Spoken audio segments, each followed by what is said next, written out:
My Love of Life Energy is a podcast created by Anna Scott. Anna knows that every human being sees life uniquely. In this podcast, she will talk to people and learn from them. These conversations are to shine the brilliance of each human being she speaks to.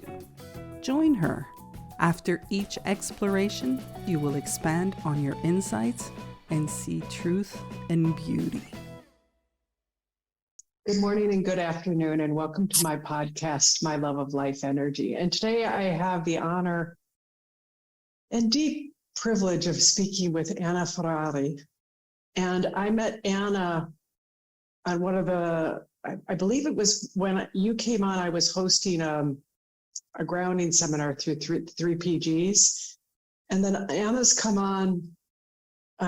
We do a weekly program called Heartfelt Presence, and Anna comes on, and when I listen to her, it's like time stops because I feel like truth comes out, and I'm humbled by her. So it's with my great honor to have you here. Thank you. Thank you so much, Anna. That's a lovely introduction. I appreciate that. Yeah. How did you, we're both, I don't know if the right word is, we've both been introduced to the Three Principles. And the Three Principles, for people who don't know it, it's Sid Banks had an insight, and it's about mind, consciousness, and thought. And we've both been looking in this direction. And how did you come across it? I think we have this in common as well, Anna.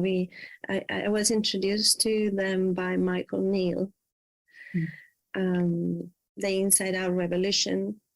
Beautiful little book.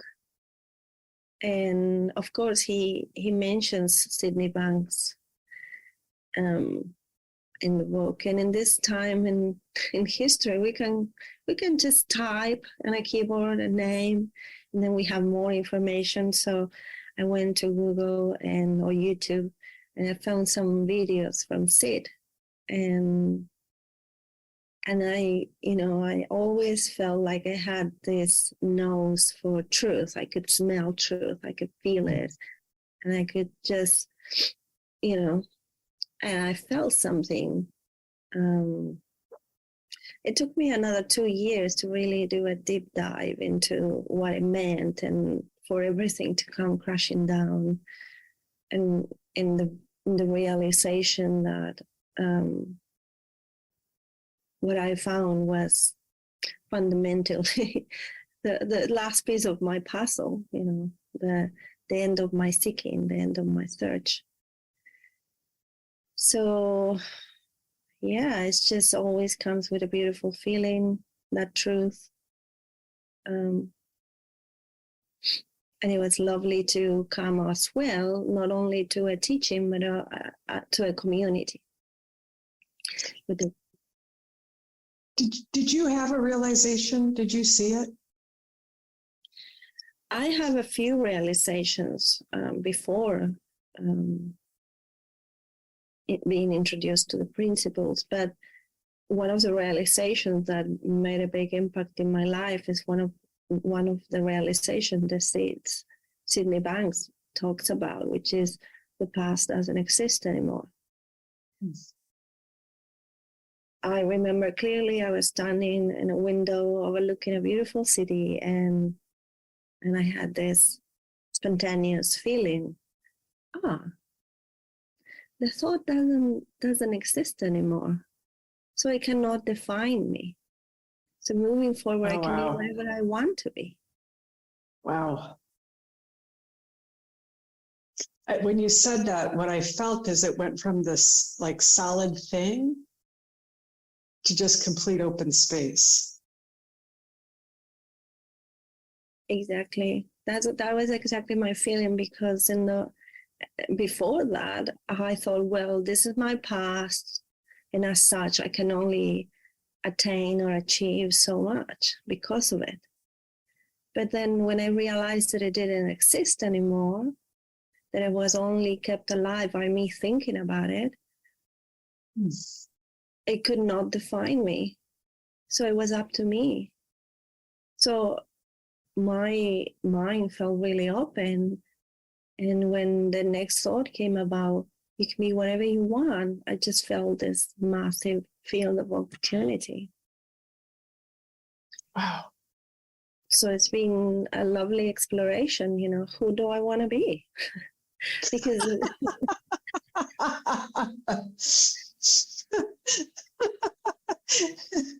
I'm sorry.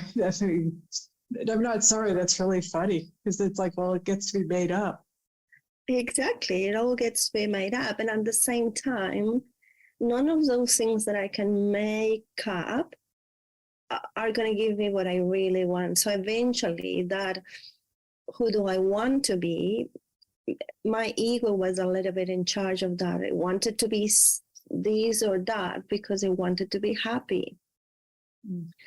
So I went into a bit of an achieving journey where I would achieve something. It would be like, yay. And then it will pass. And then I needed to achieve something bigger. And then it will pass. So there was no lasting feeling of contentment or happiness in that achievement. And as I keep listening to Sid, I keep coming to the group conversations, I keep listening to other teachers and getting familiar with the beautiful feeling that I already have, I realized that I was looking for something that I already had, but I was looking for it in the wrong place. So it's as simple as that. That's the beauty of this teaching. It's not, happiness is easy to find when you look for it in the right place. And so I was innocently looking for it away from me. What do you, when you say that, so somebody's going to be listening to this, and my wish is that they know what place to look in, and you've clearly seen it. So can you clearly show what place you were looking in and what place you found that you, when you looked there, it was there, the happiness?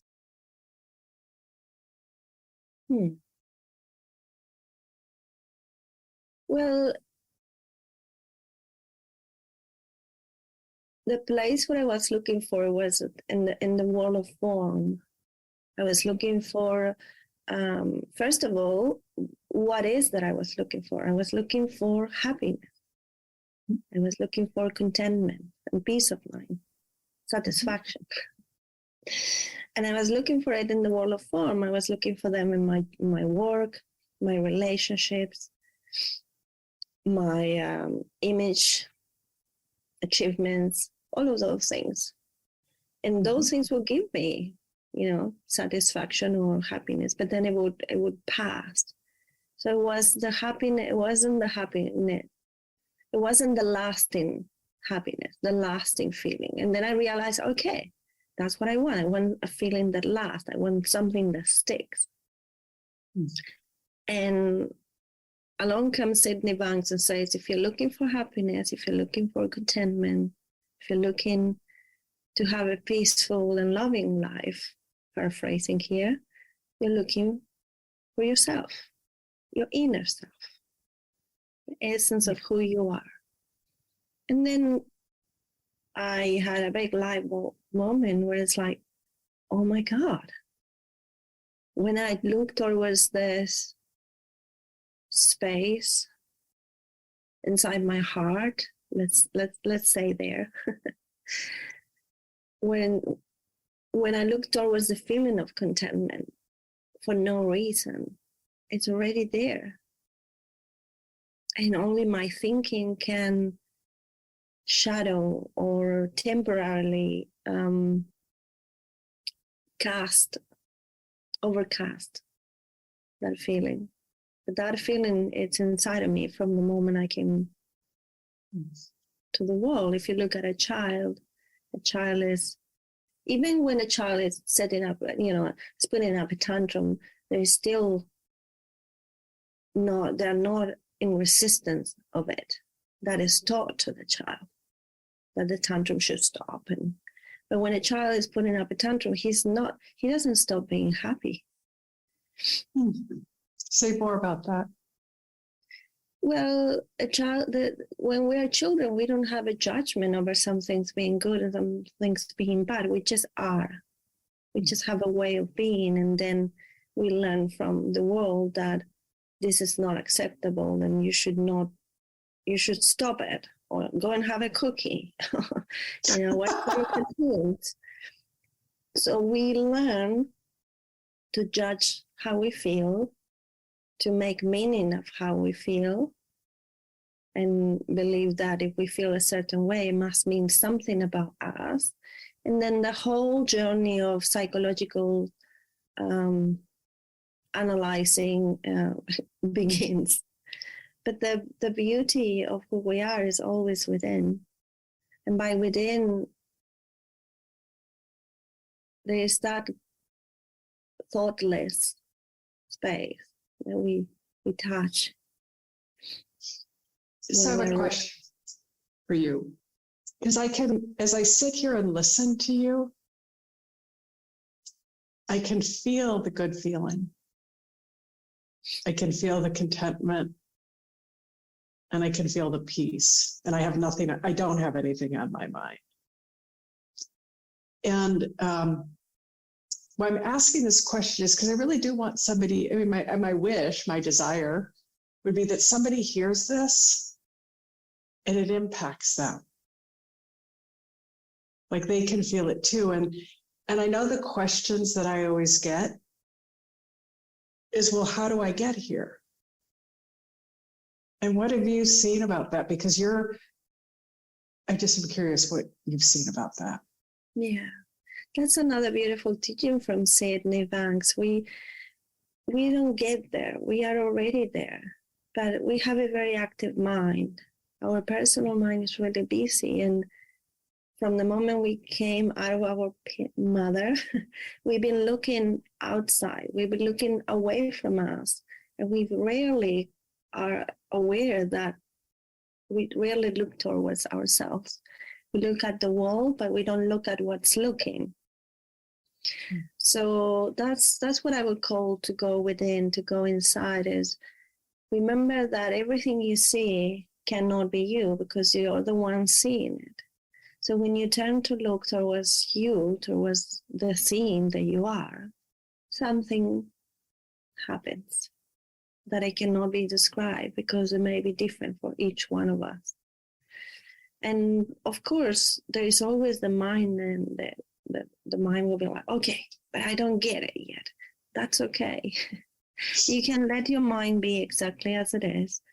And as you relax, you will start feeling that feeling that is already inside of you. Like there is this magma at the core of Earth. Well, that feeling is at the core of who we are. It cannot be, it cannot not be there. So as our mind's quiet, that feeling kind of like has the space to show up, because thinking and thought fills every gap of our mind sometimes. Imagination, memory, projections, it's all thinking and thought. So when there is a bit of a settling of the mind, there is that opening for true self, true essence to kind of shine through. Like if there is a really highly overcast day, and then the clouds kind of like sparse, and then there's this sun breaking through. Our true nature can break through the thick layer of thinking. And it has, for all of us, it has at some point or another, but it's been we thought it was the sunset. The sunset gave me that feeling. No, the feeling was inside of us. And because our mind becomes more relaxed in the presence of beauty, then our true essence just came through, and since then we've been chasing sunsets. I have never heard anybody say this, what you just said, that our mind relaxes in front of beauty. I have never heard that. And I could feel the truth. Like you talked earlier, you have a nose for truth. I never say that before. That's the beauty of this. But at the same time, I know what it's like to have a very busy mind where beauty you don't see it. So there is different shades to that. I think it's harder for the mind to become, the personal mind is very self-involved. It's me, my, I should, I shouldn't. So when you are I think that's nature. When nature with its beauty just is in front of you, it's really hard to keep on thinking about yourself. And that's what creates this opportunity for true self to shine, because it just is. There is no personal in there. It is impersonal.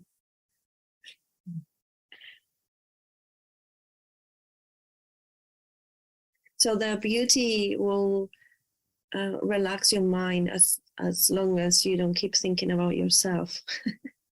You could be in front of a beautiful sunset, but if you are extremely busy and worry in your mind, thinking about your issues, your stuff, what to do about this, you probably won't be able to see it at all.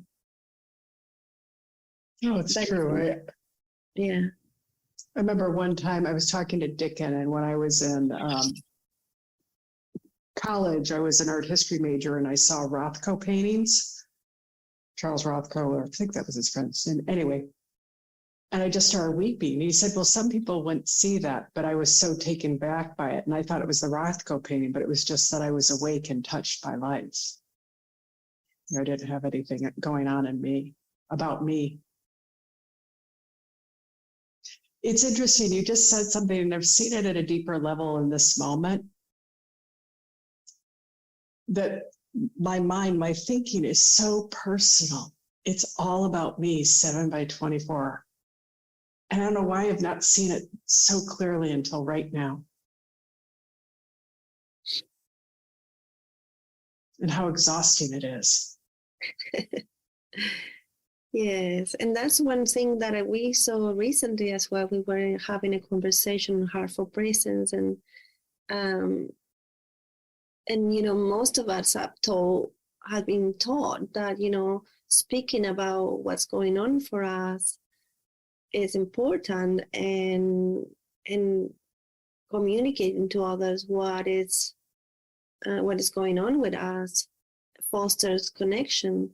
But in reality, it only makes us self-centered.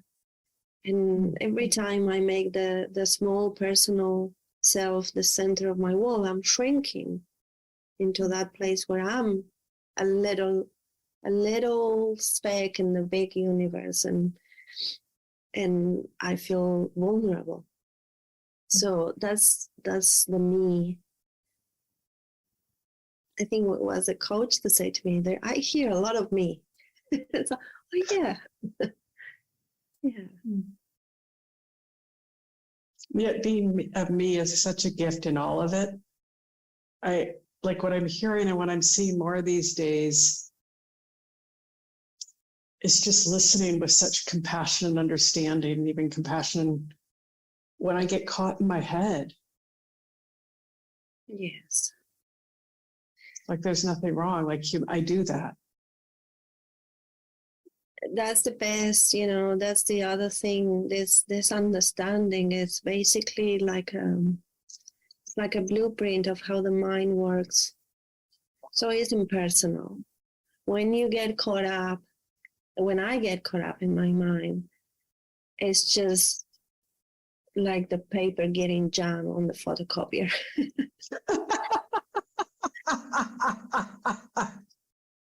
There is no fault or blame or need for guilt. It's just,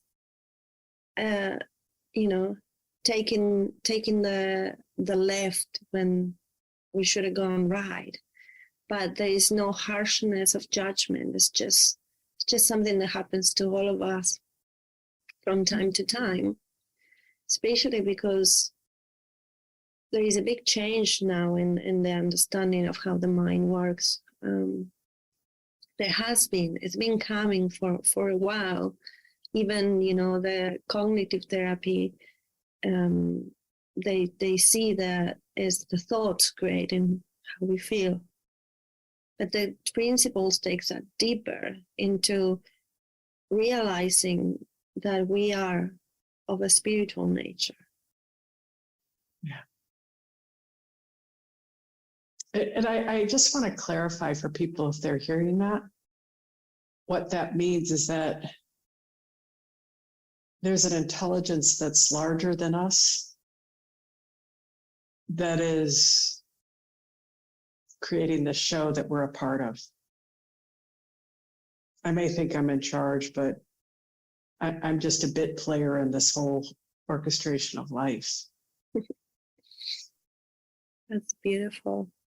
Exactly that, the intelligence behind life, because there is intelligence and we don't look for it. It may go unseen. And that's what I believe has been happening for us as a species. We rely so much in thinking in the intellect that we forget that there is a lot of stuff that happens without thinking and without intellectualizing. And that thoughtless energy is not dumb, it's extremely smart. It can grow an oak tree. It can grow a baby. Yeah, that's my favorite. As I say, I don't need a spreadsheet for how to put my arms on my babies when they were being developed in my womb. There was no spreadsheet. Okay, it's time for the liver. How amazing is that?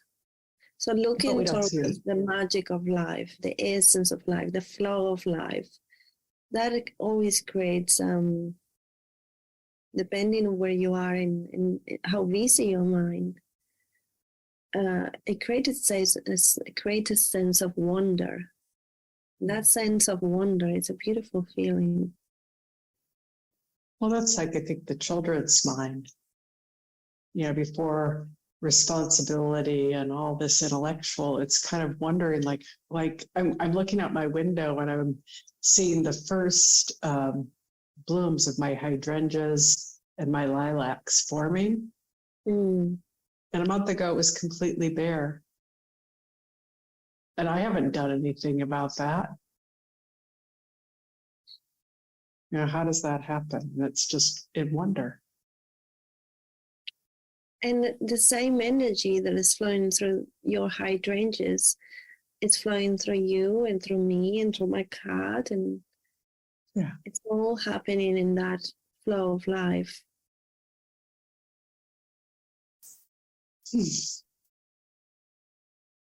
And we have this me, this personal self to live this life, We have separate bodies, so that means if you want to go left and I want to go right, there is no conflict. Right. But we're of one energy. So I'm curious, since you've had this understanding, how has it impacted your life? I was impacted around 10, by now it will be more like 15 years ago. I was impacted by realizing that who would I be without my thoughts? I did, at the time, I did Byron Katie, the work of Byron Katie.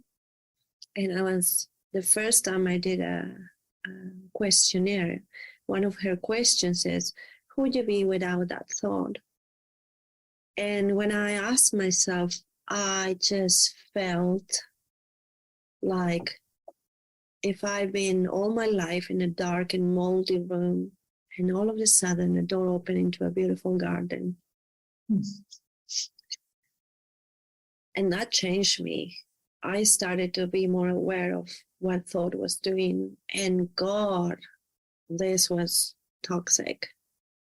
This was the pain-making machine. My own personal mind was a pain-making machine for myself. So that impacted me in a way that I was not afraid of experiences anymore, because I knew that the worst that can happen, it was a thought.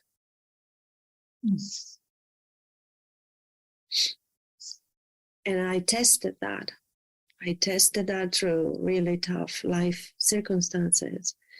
And the gut-wrenching feeling of pain was always coming from the stream of thoughts that were very painful and personal.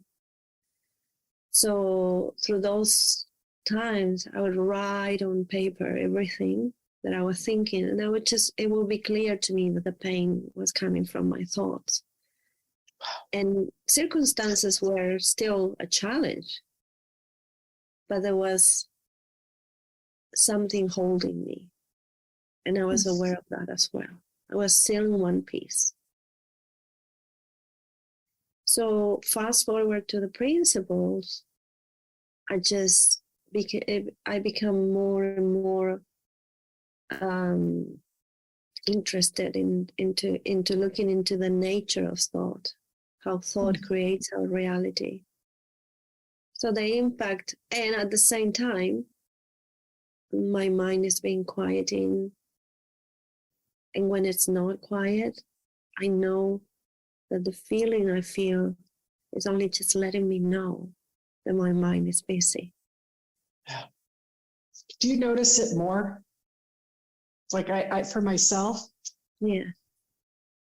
I can feel it, that like the distinction as I deepen into this understand it more, drop into the quiet feeling, like the disturbance of my mind, I'm becoming more and more sensitive to it. Yes. And it's more and more painful. I mean, I'm just in the sense of I notice it sooner and it's short-lived. There is something to when I have a thinking waterfall about something that is scary for me. The thoughts come and everything is like, there is this panicky moment. And then I remember my own advice, which is the first thing is do not panic. I take a breath and I realize, these are my thoughts. There is a residual feeling in the body that has to run its course. So it may last. But I know how to be with that. I know now how to be with the uncomfortable feeling. Yeah. Without trying to find a fix to it. Yeah, my favorite thing I heard from George Pransky was, I've gotten comfortable being uncomfortable. Yes. Anna, we are running out of time. We're at the end of time. Is there anything else you want to share? Well, I think that being comfortable with the uncomfortable is a beautiful thing. When you just say it, another way to say that would be like, for me, it was a change when I realized that if I was not invested in feeling good all the time, then I could feel however I felt. I love that. So that would be another way to say what you just said, because a lot of people will hear, get comfortable with the uncomfortable as a prescription, but it's really not. It's our natural capacity to know how we feel and be okay with how we feel. Yeah. So I definitely think that that's a good message to leave people. And the other one is that the past doesn't exist anymore, and it cannot define you. It's not who you are. How beautiful. Thank you so much. I'm so grateful for this conversation. I'm very grateful for you too, Anna. Thank you for inviting me. Thank you.